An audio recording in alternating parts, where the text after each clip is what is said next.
لا حول ولا قوة إلا بالله العلي العظيم. حسبنا الله ونعم الوكيل، نعم المولى ونعم النصير. أعوذ بالله من الشيطان الرجيم. بسم الله الرحمن الرحيم. الحمد لله رب العالمين، والصلاة والسلام والتحية والإكرام على النبي الأمي المكي المدني القرشي الهاشمي ومولانا أبي القاسم محمد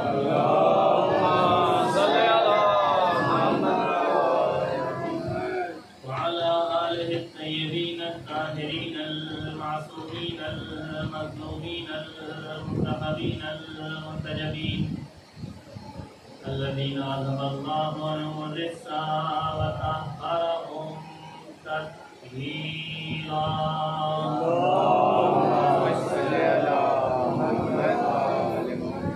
وداعيا إلى الله بإذنه وسراجا منيرا. أما بعد، فقد قال الله تبارك وتعالى في كتابه الكريم: وهو أصدق الصادقين وقوله الحق. بسم الله الرحمن الرحيم. إنما وليكم الله ورسوله والذين آمنوا الذين يقيمون الصلاة ويؤتون الزكاة وهم راكعون.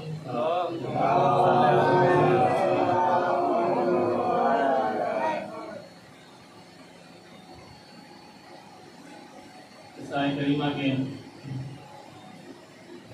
ذیل میں آپ سے گفتگو ہو رہی ہے جس میں ارشاد رب العزت ہو رہا ہے: انما ولیکم اللہ، بے شک تمہارا ولی اور حاکم اللہ ہے. یہ انما کا لفظ جو ہے عربی زبان میں عربی گرامر کے حساب سے حصر کے لیے استعمال ہوتا ہے. حصر کے معنی ہوتے ہیں محدود کر دینا، یعنی یہ چیز اس دائرے میں محدود. تو قرآن نے بھی، خدا نے قرآن میں اس آیت کریمہ میں یہی لفظ استعمال کیا: انما، بے شک تمہارا ولی صرف اور صرف کون ہے؟ ولیکم اللہ، تمہارا ولی صرف اور صرف اللہ ہے. اور اس کے بعد اس ولایت کی کڑی کو آگے بڑھاتے ہوئے کہا: ورسولہ. دیکھو اللہ تو تمہارا ولی اور حاکم ہے، لیکن اس کا رسول بھی تمہارا ولی اور حاکم ہے. جب اللہ نے اپنی ولایت کا اعلان کر دیا، اپنے رسول کی ولایت کا اعلان کر دیا، تو اس ولایت کی کڑی کو اور آگے بڑھایا اور کہا: انما ولیکم اللہ ورسولہ والذین آمنوا الذین یقیمون الصلاۃ ویؤتون الزکاۃ وہم راکعون. دیکھو اللہ تمہارا ولی ہے، اس کا رسول تمہارا ولی ہے، اور وہ صاحبان ایمان بھی تمہارے ولی اور حاکم ہیں کہ جو نماز قائم کرتے ہیں اور حالت رکوع میں زکوٰۃ ادا کرتے ہیں. آپ دیکھیں مشہور و معروف روایت ہے، بچہ بچہ ہمارے یہاں جانتا ہے کہ یہ آئے کریمہ اس کا شان نزول یہ ہے کہ مولا کائنات امیر المومنین علی بن ابی طالب مسجد میں نماز ادا فرما رہے تھے کہ اسی درمیان سائل نے صدا دیا کہ ہماری مدد کرو، کچھ ہمیں عطا کرو. لیکن روایت کہتی ہے کہ مسجد میں اور بھی نمازی تھے، لیکن کسی نے اس سائل کا کوئی جواب نہیں دیا. جب جواب نہیں دیا تو وہ سائل یہ کہتا ہوا وہاں سے چلا کہ خدایا گواہ رہنا، تیرے گھر سے خالی ہاتھ واپس جا رہا ہوں. اب روایت کہتی کہ جیسے ہی اس نے یہ کہا تو مولا کائنات علی بن ابی طالب علیہ السلام جو حالت رکوع میں تھے، مولا نے اسی حالت رکوع میں اپنے ہاتھوں کو اس کی طرف بڑھایا اور انگلیوں سے اشارہ کیا. اچھا، وہ سائل بھی بڑا ہوشیار تھا، وہ سمجھ گیا اور اس نے آگے بڑھ کے علی کے ہاتھوں سے وہ انگوٹھی اتار لی.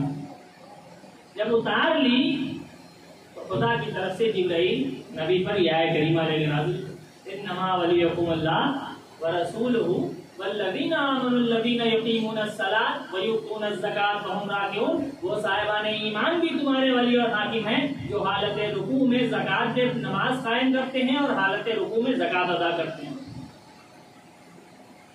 یہ جب آیت کریمہ نازل ہوئی، مختلف علماء نے لکھا ہے، مولانا شیخ مفید نے بھی لکھا ہے کہ جب یہ آیت کریمہ نازل ہوئی اور نبی نے لوگوں کو بتایا کہ خدا کی طرف سے یہ آیت علی کی شان میں نازل ہوئی ہے چونکہ انہوں نے حالت رکوع میں خدا کے لیے زکوٰۃ ادا کی ہے. تو شیخ مفید لکھتے ہیں کہ ایک صحابی نبی کی خدمت میں آئے کہ یا نبی اللہ، میں نے سنا ہے کہ علی نے حالت رکوع میں زکوٰۃ دی تھی، سائل کو انگوٹھی دی تھی، تو خدا نے علی کی شان میں آیت نازل کر دی. میں نے کہا بالکل، علی نے خلوص سے اللہ کی راہ میں سائل کو عطا کیا تھا تو اللہ نے علی کی شان میں آیت نازل کر دی. کہ یا نبی اللہ، اگر میں حالت رکوع میں سائل کو عطا کر دوں تو کیا ہمارے لیے آیت آئے گی؟ میں نے کہا بالکل، تم خلوص سے اللہ کے لیے عطا کر دو، اللہ تمہارے لیے آیت بھیج دے گا. اب علماء لکھتے ہیں کہ صاحب پہلے دن حالت رکوع میں انگوٹھی سائل کو دے دی. اب کیسے نماز ختم کی ہوگی مجھے نہیں معلوم، لیکن نماز ختم کرتے ہی نبی کی خدمت میں آ گئے، یا نبی اللہ کوئی آیت آئی کیا؟ نبی نے کہا کوئی آیت نہیں آئی. اچھا چلے. دوسرے دن پھر سائل کو انگوٹھی، تیسرے دن پھر سائل کو انگوٹھی. یا نبی اللہ آج کوئی آیت آئی؟ نبی نے کہا کوئی آیت نہیں آئی. چوتھے دن، پانچویں دن روایت کہتی ہے 40 دنوں تک مسلسل انگوٹھیاں بانٹتے رہے کہ شاید کوئی آیت ہماری شان میں نازل ہو جائے. 40ویں دن نبی کی خدمت میں آئی، یا نبی اللہ، اللہ نے کوئی آیت ہماری شان میں بھیجی؟ نہیں، کوئی آیت نہیں بھیجی. کہ یا نبی اللہ، علی نے تو ایک دن انگوٹھی دی تھی تو اللہ نے آیت نازل کر دیا اور ہم تو 40 دنوں سے انگوٹھی دے رہے ہیں. نبی نے کہا 40 دن نہیں، 40 سال بھی انگوٹھی بانٹتے رہو تو اللہ تمہارے لیے کوئی آیت نازل نہ کرے گا، کیونکہ علی نے خالصا للہ عمل انجام دیا تھا کہ جس کی وجہ سے خدا نے اس کی شان میں آیت نازل کر دیا. ایک صلوات پڑھ دے.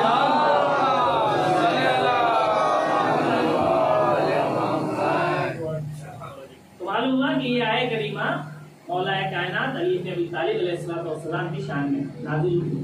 تمام شیعہ مفسرین نے اس بات کو لکھا ہے اور اہل سنت مفسرین نے بھی بہت اس بات کو تسلیم کیا ہے کہ یہ آیت کریمہ علی بن ابی طالب علیہ السلام کی شان میں نازل ہوئی ہے. بعض نے انکار کیا، مختلف توضیحات کی، مجھے اس سے بحث نہیں ہے، لیکن اتنا تو ثابت ہو گیا کہ خدا نے ولایت کے سلسلے کو ہم تک پہنچا دیا.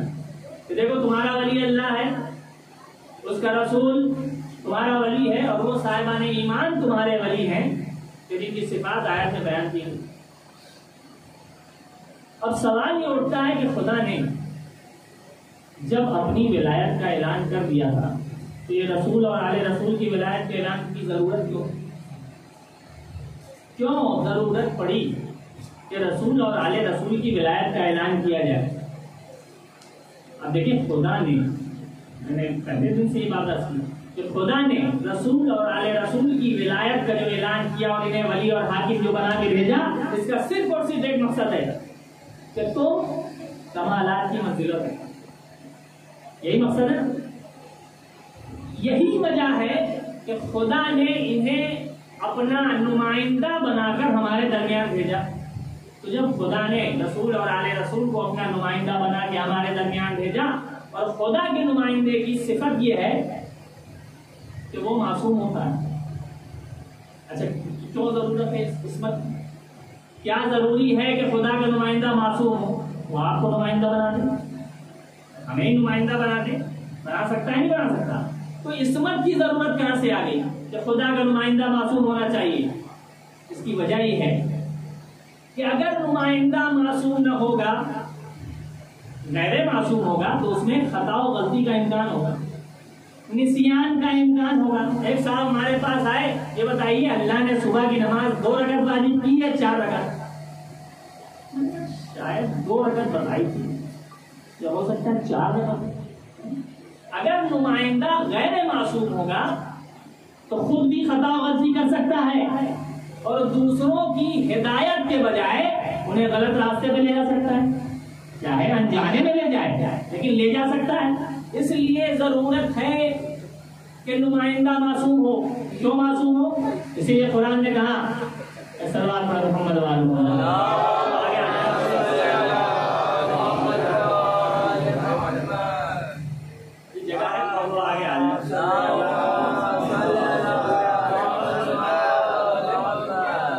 تو نمائندے کا معصوم ہونا اس لیے ضروری ہے کہ قرآن کہتا ہے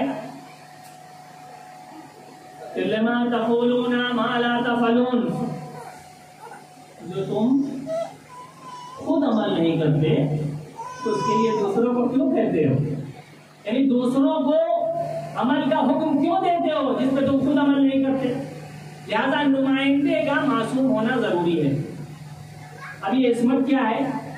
عصمت کے لغوی معنی ہے محفوظ ہونا۔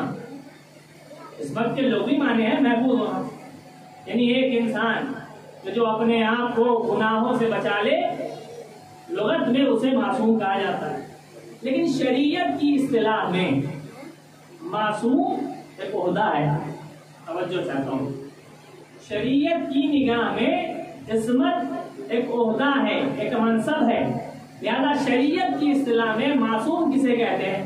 لغت میں معصوم کسے کہتے ہیں؟ جو اپنے آپ کو گناہوں سے محفوظ کرے۔ لیکن شریعت کی اصطلاح میں معصوم اسے نہیں کہتے جو اپنے آپ کو گناہوں سے بچا لے، بلکہ شریعت کی نگاہ میں معصوم اسے کہتے ہیں جسے گناہوں سے بچانے کی ذمہ داری خدا نے لی ہو۔ توجہ کیجیے، خود ممکن ہے کہ ایک انسان خود گناہ نہ کرے تو کیا معصوم ہو جائے گا؟ نہیں، معصوم نہیں ہو سکتا، بلکہ معصوم شریعت میں وہ ہوگا جسے گناہوں سے بچانے کی ذمہ داری خدا نے لی ہو، وہ ہوگا معصوم۔ یہی وجہ ہے چونکہ عصمت ایک عہدہ ہے، عصمت ایک خدائی منصب ہے، لہذا معصوم ہمیشہ مقام شکر میں ہوتا ہے، کبھی مقام فخر میں نہیں ہوتا۔ توجہ کیجیے گا، میں نے ایک جملہ کہا کہ معصوم چونکہ عصمت ایک خدائی عہدہ ہے، لہذا معصوم ہمیشہ مقام شکر میں ہوتا ہے، مقام فخر میں نہیں ہوتا۔ چونکہ عصمت کا مزاج خاکساری ہے، عصمت کا مزاج انکساری ہے۔ کبھی آپ نے معصوم کو اکڑتے ہوئے نہیں دیکھا ہوگا، تمہاری کیا اوقات، میں تو معصوم ہوں، نہیں، عصمت کا مزاج غرور و تکبر نہیں ہے۔ یہی وجہ ہے کہ جہاں عصمت تھی وہاں سب کے سب خدا کے سامنے سجدے میں جھک گئے، اور اکڑ اور غرور وہیں پیدا ہوا جہاں عصمت نہ تھی۔ یہی وجہ ہے کہ جب خدا نے حضرت آدم کا پتلا بنایا اور کہا تم سب کے سب سجدے میں گر جاؤ، تو فرشتے جہاں عصمت تھی وہ سب کے سب سجدے میں چلے گئے، عقل اور غرور وہیں پیدا ہوا جہاں عصمت نہ تھی۔ اور کر رہے ہیں آپ تو معلوم ہے کہ عصمت ایک ایسا عہدہ ہے، ایک ایسا منصب ہے کہ جو خدا عطا کرتا ہے، یعنی عصمت کوئی ذاتی کمال نہیں ہے کہ انسان اس کو اپنے اندر پیدا کر لے۔ مثلا رات میں سویا، شب جمعہ سویا اور صبح اٹھا اور نماز جمعہ میں پہنچ کے ساتھ جمعہ کے خطبے میں اعلان کیا سب آج سے میں معصوم ہوں۔ تو بھائی آپ کیسے معصوم ہوں گے؟ رات بھر میں نے محنت کیا اور اپنے اندر عصمت پیدا کر لیا۔ جی نہیں، عصمت کوئی ذاتی کمال ہے ہی نہیں، بلکہ عصمت ایک خدائی عہدہ اور منصب ہے، خدا جسے چاہتا ہے اسے عطا کر دیتا۔ تو معلوم کیا ہوگا کہ عصمت ذاتی کمال نہیں ہے کہ جسے پیدا کیا جا سکے۔ کیوں پیدا نہیں کیا جا سکتا؟ اب دیکھیں، کسی بھی چیز کو اپنے اندر پیدا کرنے کا مطلب یہ ہے کہ پہلے سے وہ چیز ہمارے اندر نہیں تھی، یعنی اس کی ضد، اس کے برخلاف چیز ہمارے اندر موجود تھی۔ مثال کے طور پر میں نے پڑھا، عالم ہو گیا، اس کا مطلب کیا ہے؟ پہلے جاہل تھا، توجہ تھا۔ میں نے پڑھا، عالم ہو گیا، اس کا مطلب پہلے جاہل تھا۔ میں نے اپنے اندر طاقت پیدا کر لی، طاقتور ہو گیا، اس کا مطلب پہلے کمزور تھا۔ تو اگر کوئی عصمت ایسا ذاتی کمال ہوتا کہ انسان اسے اپنے اندر پیدا کر لے، تو اگر کسی نے عصمت پیدا کر لی اس کا مطلب پہلے گناہگار تھا۔ اور عصمت وہ عہدہ ہے کہ جہاں نہ گناہ پہلے ہو سکتا ہے نہ بعد کی زندگی میں ہو سکتا ہے۔ اسی لیے عصمت کوئی ذاتی کمال نہیں ہے بلکہ خدائی عہدہ ہے۔ تو جب یہ بات طے ہو گئی کہ عصمت خدائی عہدہ ہے کہ جسے انسان خود میں پیدا نہیں کر سکتا بلکہ خدا عطا کرتا ہے، تو ہمیں یہ کیسے معلوم ہوگا کہ خدا نے یہ عہدہ کسے عطا کیا ہے؟ ہمیں یہ کیسے معلوم ہوگا کہ خدا نے یہ عہدہ کسے دیا ہے؟ اب اس کے دو ہی راستے ہیں۔ سلام پڑھے محمد والا۔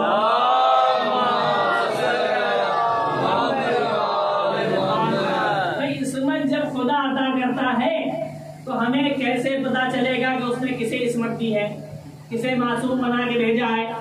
تو اب دو ہی راستہ ہے نا، یا تو خدا ہم تک آئے اور آ کے کہے کہ دیکھو بھائی ہم نے فلاں فلاں کو عصمت عطا کر دی، اور اگر خدا نہیں آئے گا تو پھر یا تو ہم دوسرا راستہ کہ ہم خدا تک جائیں اور کہے معبود تو بتا دے کہ تم نے کسے کسے عصمت عطا کی ہے، تو نہ ہم اس تک جا سکتے ہیں نہ وہ ہم تک آ سکتا ہے۔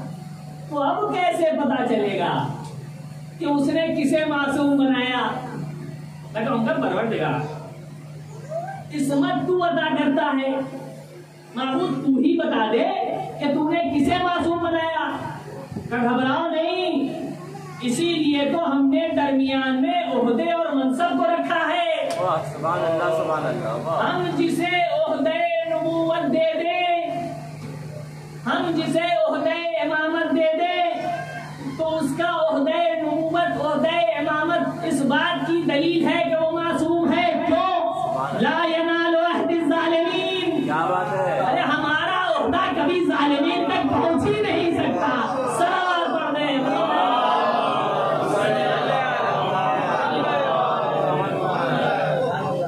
تو معلوم ہے کہ عصمت خدائی عہدہ ہے کہ خدا جسے چاہتا ہے عطا کر دیتا ہے، اور اس کو بتانے کے لیے کہ اس نے کسے معصوم بنایا ہے، کسے عصمت عطا کی ہے، اس نے عہدے کو بیچ میں رکھا۔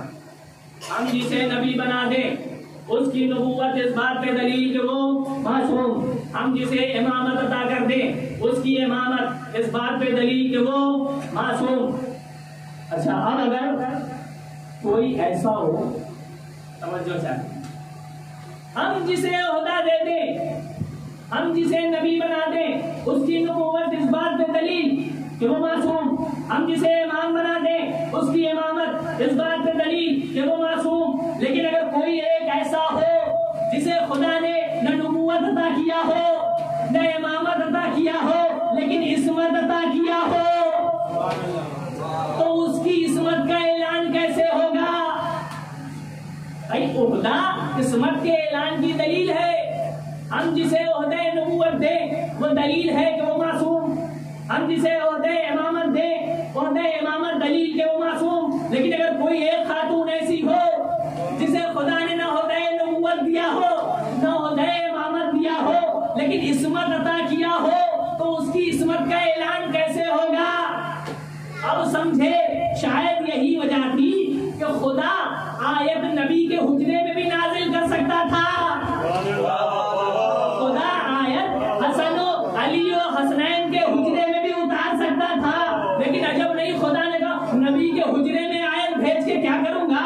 ان کی نبوت اس بات پہ دلیل کہ وہ معصوم. ارے علی و حسنین کے حجرے میں آیت بھیج کے کیا کروں گا؟ ان کی امامت اس بات پہ دلیل کہ وہ معصوم. اسی لیے خدا نے آیت تطہیر کو نہ نبی کے حجرے میں نازل کیا نہ علی و حسنین کے حجرے میں نازل کیا بلکہ چادر زہرا کو مرکز بنایا. اور جب جبرائیل نے پوچھا پروردگار چادر کے اندر کون ہے تو مرکزیت فاطمہ کو دیتے ہوئے کہا ہم فاطمہ تو وابوہا وبالوہا وبلوہا.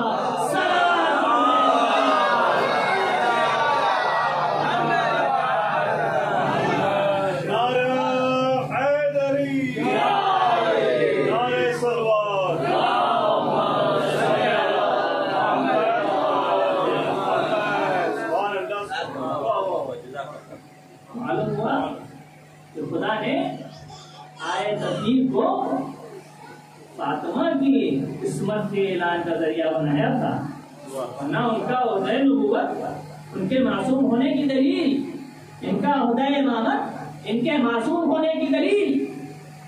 اب ایک سوال یہ پیدا ہوتا ہے کہ خدا نے حضرت زہرا سلام اللہ علیہا کو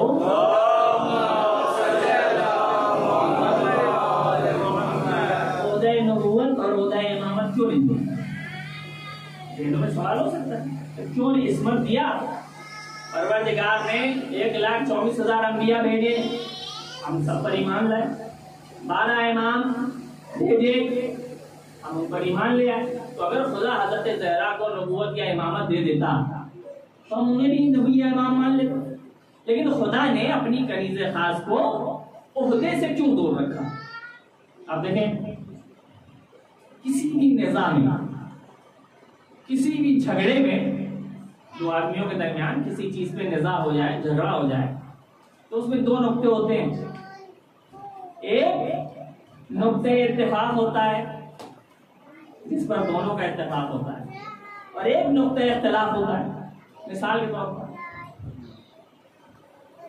میں نے کسی صاحب سے فرض کیجیے 100 روپے ان سے قرض دیا 100 روپے قرض دیا.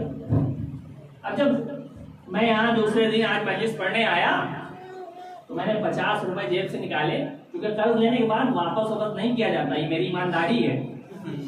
سلوات پڑھے محمد والے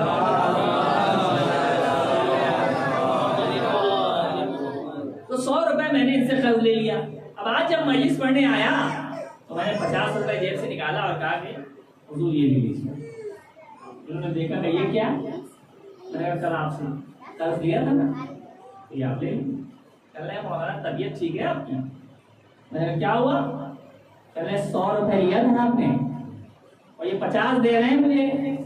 میں نے کہا 100 وہ کچھ نہیں یہ 50 ہی لیا تھا 50 لے لیجیے آپ. کہہ رہے نہیں میں نے 100 دیا تھا. میں کہہ رہا ہوں نہیں 50 دیا تھا. یہ جو نزاع ہے یہ جو جھگڑا ہے اس میں ایک نقطہ اتفاق ہے اور ایک نقطہ اختلاف ہے. نقطہ اتفاق کیا کہ میں یہ کہہ رہا ہوں کہ آپ نے 50 روپے دیا تھا اور یہ بات یہ بھی مانتے ہیں کہ کم از کم 50 تو دیا ہی تھا. اس پر دونوں کا اتفاق ہے. نقطہ اختلاف کیا ہے؟ وہ اگلا 50 روپے کہ جس کے لیے ہم یہ کہتے ہیں کہ انہوں نے نہیں دیا اور یہ کہتے ہیں کہ آپ نے لیا. بات سمجھ گئے؟ خدا بند عالم نے اب دیکھیں کوئی بھی فضیلتوں کا منکر نہیں ہوتا. نبی کو جو نبی نہیں مانتا تھا وہ بھی صادق و امین مانتا تھا. یعنی فضیلت کا کوئی منکر نہیں ہوتا. لیکن جیسے ہی عہدہ نبوت آیا اور نبی نے کھل کے اعلان نبوت کیا, کیا بات ہے, اختلاف شروع ہو گیا. ایک گروہ نے کہا ہم نبی نہ مانیں گے, فضیلتوں کو مانیں گے, صادق اور امین مانیں گے, مگر نبی نہ مانیں گے. ہے کوئی جو مولا کائنات علی ابن ابی طالب علیہ السلام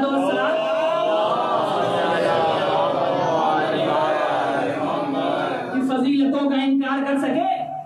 ہے کوئی جو علی کے علم کا انکار کر سکے؟ ہے کوئی جو علی کی فضیلتوں کا انکار کر سکے؟ اپنے کیا, جب دشمنوں نے علی کی فضیلت کا انکار نہیں کیا, تاریخ گواہ ہے, ایک دو بار نہیں 70 مرتبہ کہا لولا علی لولا علی. یعنی مطلب یہ ہے کہ فضیلتوں کو سب مانتے ہیں, لیکن جیسے ہی غدیر میں عہدہ امامت آیا اب اختلاف شروع. ایک گروہ نے کہا ہم انہیں امام نہ مانیں گے, فضیلتوں کو مانیں گے مگر امام عہدے کو نہیں مانیں گے. اب سمجھے, معلوم یہ ہوا کہ فضیلتوں کو سب مانتے ہیں, لیکن جہاں بیچ میں عہدہ آتا ہے وہاں سے اختلاف شروع ہو جاتا ہے. عجب نہیں خدا آواز دے کہ تم کیا چاہتے ہو, میں نے اپنی کنیز خاص کو عہدے سے دور رکھا تاکہ فاطمہ زہرا کی ذات مرکز اتفاق بنے, مرکز اختلاف نہ بنے.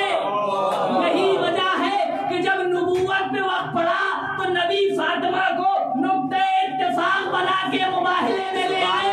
جب امامت پہ وقت پڑا تو فاطمہ فدق کا مطالبہ کرنے دربار میں پہنچ گئی.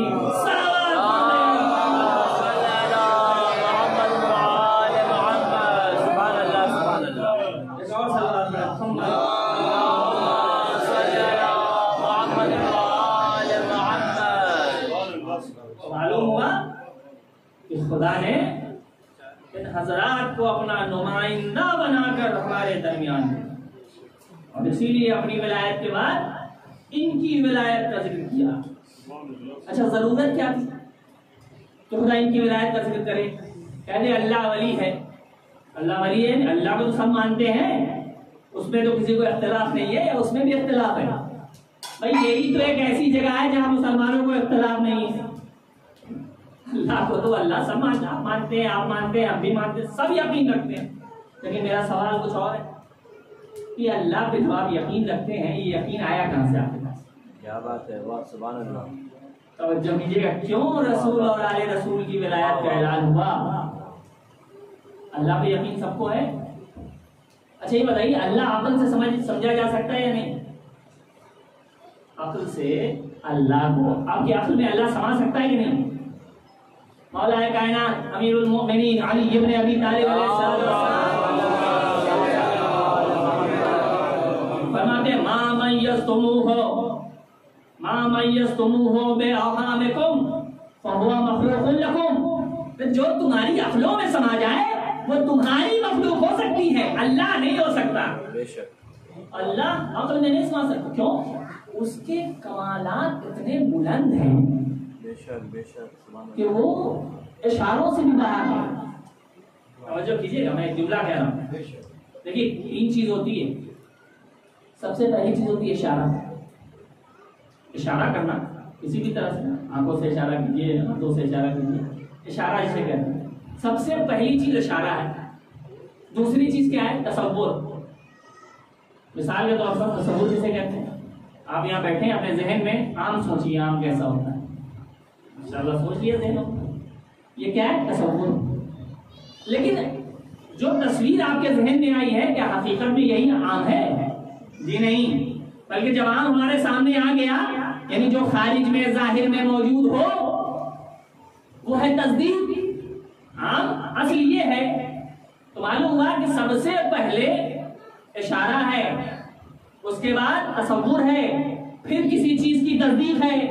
تو جب خدا کے کمالات اتنے بلند ہیں کہ اشارہ بھی ممکن نہیں, تو جب اشارہ ممکن نہیں تو بھلا وہ تصور میں کیا آئے گا؟ جب تصور میں نہیں آ سکتا تو تصدیق تو اس کے بعد کا مرحلہ ہے. تو پھر خدا کی تصدیق آپ نے کیسے کر دی؟ خدا ہے یا نہیں ہے؟ کیسے آپ نے تصدیق کر دی؟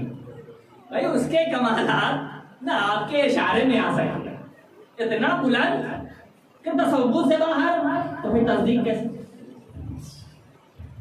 اب ڈھونڈیے کہ کائنات میں وہ کون لوگ ہیں کہ جن کی تصدیق پر ہم نے اور آپ نے کہا کہ اللہ ہے. قسم خدا کی یہ 14 افراد ہیں کہ جن کی اس تصدیق پر کہ اللہ ہے ہم نے بھی کہہ دیا کہ اللہ ہے. اسی لیے مولا کائنات امیر المومنین علی بن ابی طالب علیہ السلام میں فرماتے ہیں کہ اول الدین معرفت، دین کی تو ابتدا ہی اس کی معرفت ہے، اور اس کی معرفت کی ابتدا اس کی تصدیق ہے. تو یہ تصدیق کون کرے گا؟ یہ تصدیق کون کرے گا؟ تو ان 14 نے تصدیق کیا کہ اللہ ہے. ان 14 کی تصدیق پر تمام انبیاء نے تصدیق کیا کہ اللہ ہے. ان انبیاء کی تصدیق پر ہم نے تصدیق کیا کہ اللہ ہے. تو 14 نے بھی کہا اللہ ہے، انبیاء نے بھی تصدیق کی اللہ ہے، ہم نے بھی کہا اللہ ہے. تو کیا سب کا ہے کہنا ایک برابر ہے؟ توجہ زیادہ. سب کا ہے کہنا ایک برابر ہے، سب کی اللہ کی تصدیق کرنا ایک برابر ہے؟ نہیں. علماء نے اس ہے کے بھی معیار بتائے ہیں کہ بھائی 14 نے بھی کہا اللہ ہے، ان کے کہنے پر انبیاء نے کہا اللہ ہے، انبیاء کے کہنے پر ہم نے تصدیق کی اللہ ہے. لیکن اس ہے کہنے میں بھی فرق ہے. ہم نے جو کہا کہ اللہ ہے تو اس کا نام ہے ایمان. کیا بات ہے؟ یعنی ہم نے اللہ پر ایمان پیدا کر لیا. انبیاء نے جو کہا اللہ ہے اس کا نام ہے، اس ہے کا نام ہے یقین. یعنی انہیں اس بات پر یقین حاصل ہے کہ اللہ ہے. ہمارا ہے کہنا ایمان، انبیاء کا ہے کہنا یقین، لیکن ان 14 کا ہے کہنا اطمینان. اس لیے کہ نفس مطمئنہ کی منزل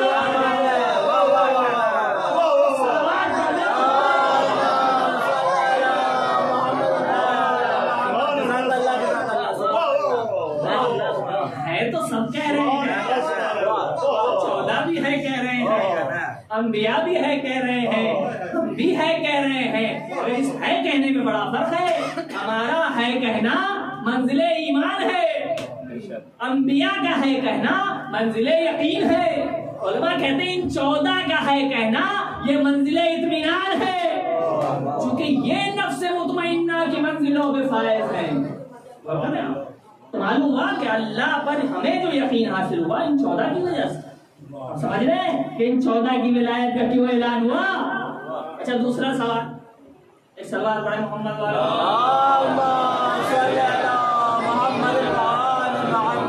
بظاہر تو اب وقت ایسا ہو گیا کہ مجلس کو یہیں سے اختتامی منزلوں پہ لے جایا جائے، لیکن اگر آپ کہیں تو 5-7 منٹ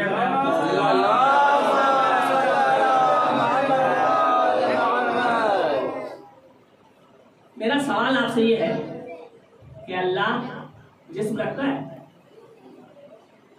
اس میں اتنا سوچنے کی ضرورت نہیں ہے بھائی. ہمارے مذہب جعفری کا عقیدہ یہ ہے کہ اللہ جسم نہیں رکھتا. اللہ جسم نہیں رکھتا، اللہ جسم نہیں رکھتا. کیوں نہیں رکھتا؟ دیکھیے جسم کی حالتیں ہوتی ہیں، جسم کی کیفیتیں ہوتی ہیں. آپ سب یہاں فرش اعضاء میں جو بیٹھے ہیں تو یہ بیٹھنا جسم کی کیفیت ہے، یہ بیٹھنا جسم کی حالت ہے.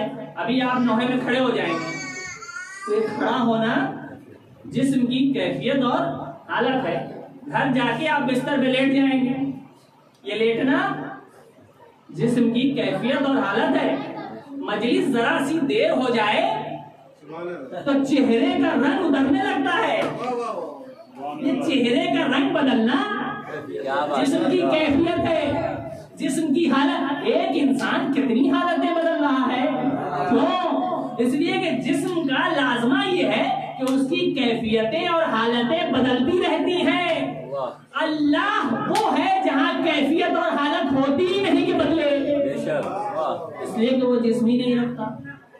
بات سمجھ لیں نا، اللہ جسم ہی نہیں رکھتا. تو جب چونکہ بدلنا، کیفیت اور حالت کا پایا جانا یہ جسم کا لازمہ ہے، تو جب اللہ جسم رکھتا ہی نہیں تو اس کا مطلب کہ اس کے یہاں بدلنے کی کیفیت اور حالت ہوتی نہیں ہے.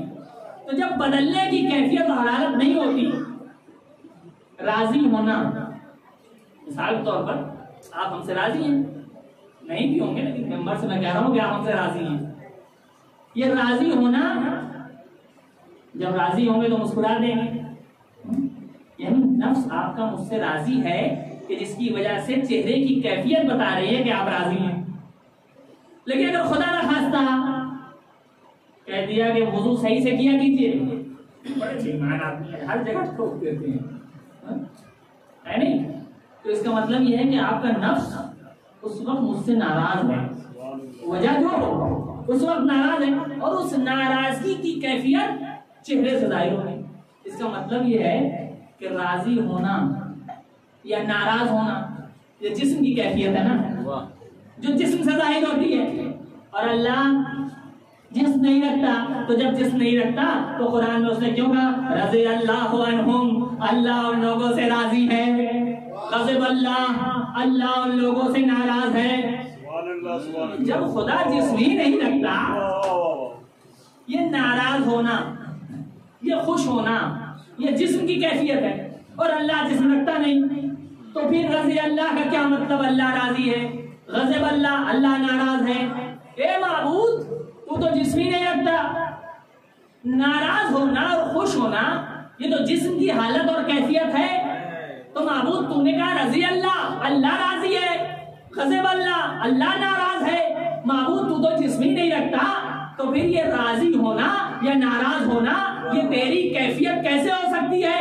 معبود کیسے تیری کیفیت ہوگی؟ کہ گھبراؤ نہیں. اسی لیے تو ہم نے اپنے کمالات کا آئینے دار بنا کر کچھ لوگوں کو اس سرزمین پر بھیج دیا ہے کہ بظاہر جسم ان کا ہوگا لیکن وجہ اللہ کہا جائے گا. ہاتھ ان کا ہوگا مگر ید اللہ کہا جائے گا. آنکھیں ان کی ہوگی مگر عین اللہ کہا جائے گا. ایک ساتھ پڑھ رہے ہیں.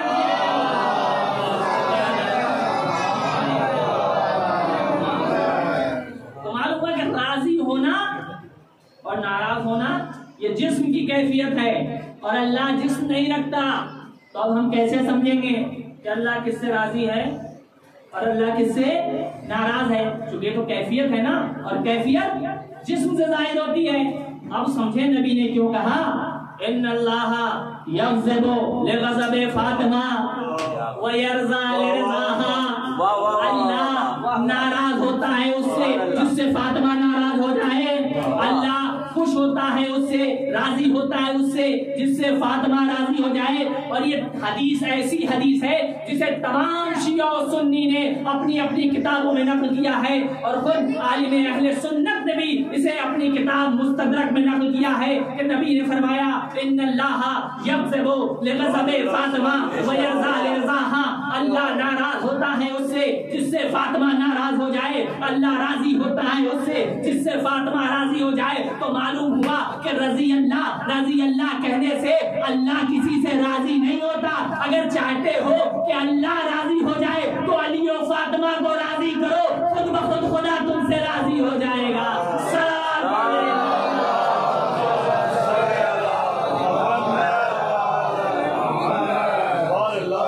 ان کی رضا اللہ کی رضا ہے، ان کا غضب اللہ کا غضب.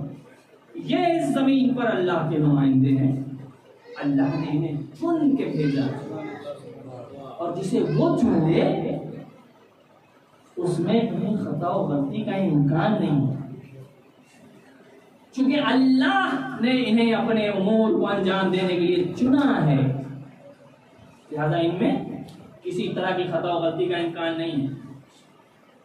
اور یہی نہیں، بلکہ اللہ نے جنہیں اپنے امور کے لیے چنا ہے وہ بھی جب کسی کو چن لیتے ہیں کیا بات ہے، سبحان اللہ سبحان اللہ.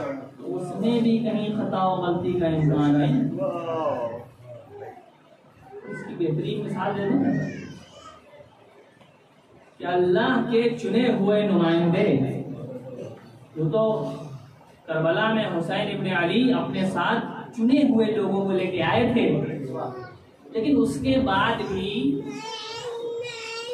شب عاشور حسین نے یہ سوچا کہ ہمارے پاس تو ہمارے چنے ہوئے ہیں، لیکن ذرا ایک نگاہ لشکر یزید کو بھی دوڑا لو، شاید ان کنکڑوں کے بیچ میں کوئی ہیرا. کیا بات ہے، سبحان اللہ. اللہ کا نمائندہ ہے نا، اللہ نے چنا ہے. اب جب اس نے اپنے چننے کی نظر دوڑائی تو نظر جا کر ایک ہیرے پہ ٹک گئی.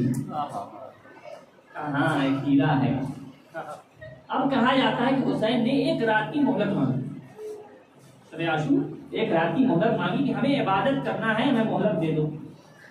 ہے روایت ہے، اس میں کوئی شک نہیں، لیکن شاید وجہ یہ ہو کہ حسین چاہتے تھے کہ وہ ہیرا جو ادھر ہے اسے وقت دے دیا جائے کہ وہ ہم تک آ گئے. تو حسین ابن علی نے ایک رات کی مہلت مانگی. کیوں؟ تاکہ جسے حسین کی نگاہوں نے چنا ہے وہ حسین سے آ کے متصل پسند ہوا. بھی ایسا ہی عاشور کی شب ہے اور بڑی بے چینی سے ادھر ادھر ٹہل رہا. ابوال کے بیٹے نے کہا بابا خیر تو ہے، بہت پریشان نظر آ رہے ہیں. بیٹے کا ہاتھ پکڑا لے کے فرات کے کنارے پہنچے. کا بیٹا ذرا اس طرف قیام حسینی کی طرف کان کو لگا. اب جو بیٹے نے کان لگایا تو کہا بابا قیام حسینی سے تو چھوٹے چھوٹے بچوں کی علقش کی سزائیں بلند. کا بیٹا یہ حسین اور ان کے بچوں پر جو مصیبت آئی ہے نا اس کا ذمہ دار میں ہوں. نہ میں نے حسین کا راستہ روکا ہوتا، نہ آج حسین اور ان کے گھر والے اس مصیبت میں گرفتار ہوتے. کا بابا پھر کیا سوچا؟ کہ بیٹا یہی فیصلہ نہیں کر پا رہا، ادھر جاؤں تو بھوک ہے، پیاس ہے مگر جنت ہے، ادھر رہوں تو سارے عیش و آرام ہیں مگر جہنم ہے. لیکن بیٹا میں نے فیصلہ کر لیا کہ مجھے ادھر جانا. بابا آپ جائیں گے؟ کہاں میں حسین کی طرف جاؤں گا. حسین بڑے کریم ہیں، وہ کریم خاندان سے ہیں، وہ ضرور ہماری خطاؤں کو معاف کر دیں گے. آزاداروں ادھر شب عاشور گزری اور اپنا مختصر سا کاروان لیے جس میں اس کا بیٹا شامل ہے، اس کا بھائی شامل ہے، اس کا غلام شامل ہے، اور یہ چھوٹا سا قافلہ لیے ہوئے حسین ابن علی کی جانب روانہ ہوا. اور نے اپنے بیٹے سے کہا میری آنکھوں پہ پٹی باندھ دو، میں حسین کی آنکھوں سے آنکھیں ملانے کے قابل اپنے کو نہیں پاتا. میرے ہاتھوں کو پسے پوچھ باندھ دو، میں مجرم کی حیثیت سے حسین کے پاس جانا چاہتا ہوں. آزادارو ان کے بیٹے نے ان کے ہاتھوں کو پسے پوچھ باندھا، آنکھوں پہ پٹیاں باندھی.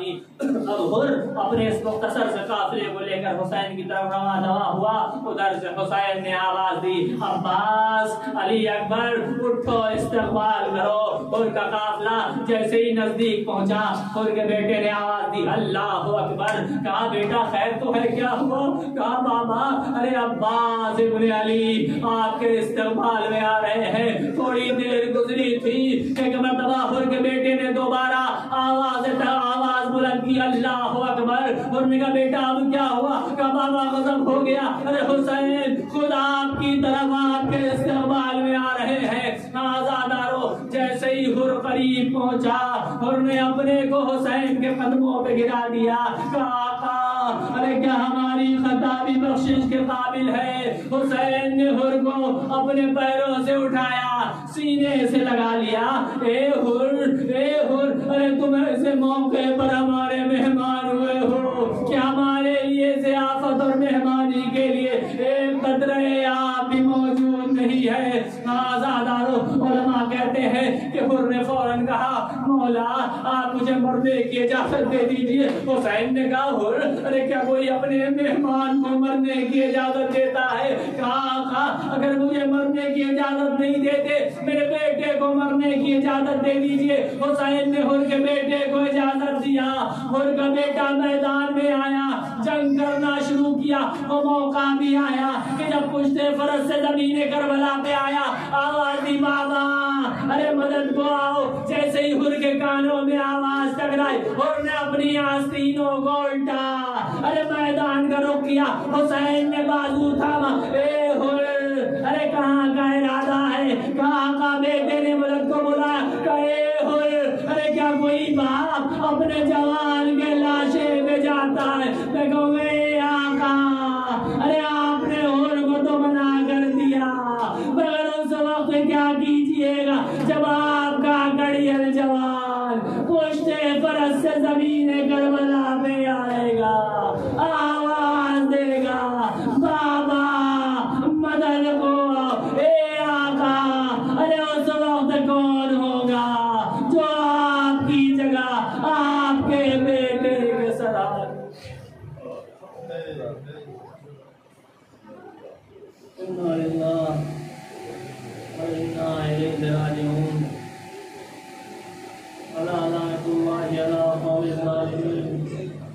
وسيعلم الذين ظلموا أي منقلب ينقلبون.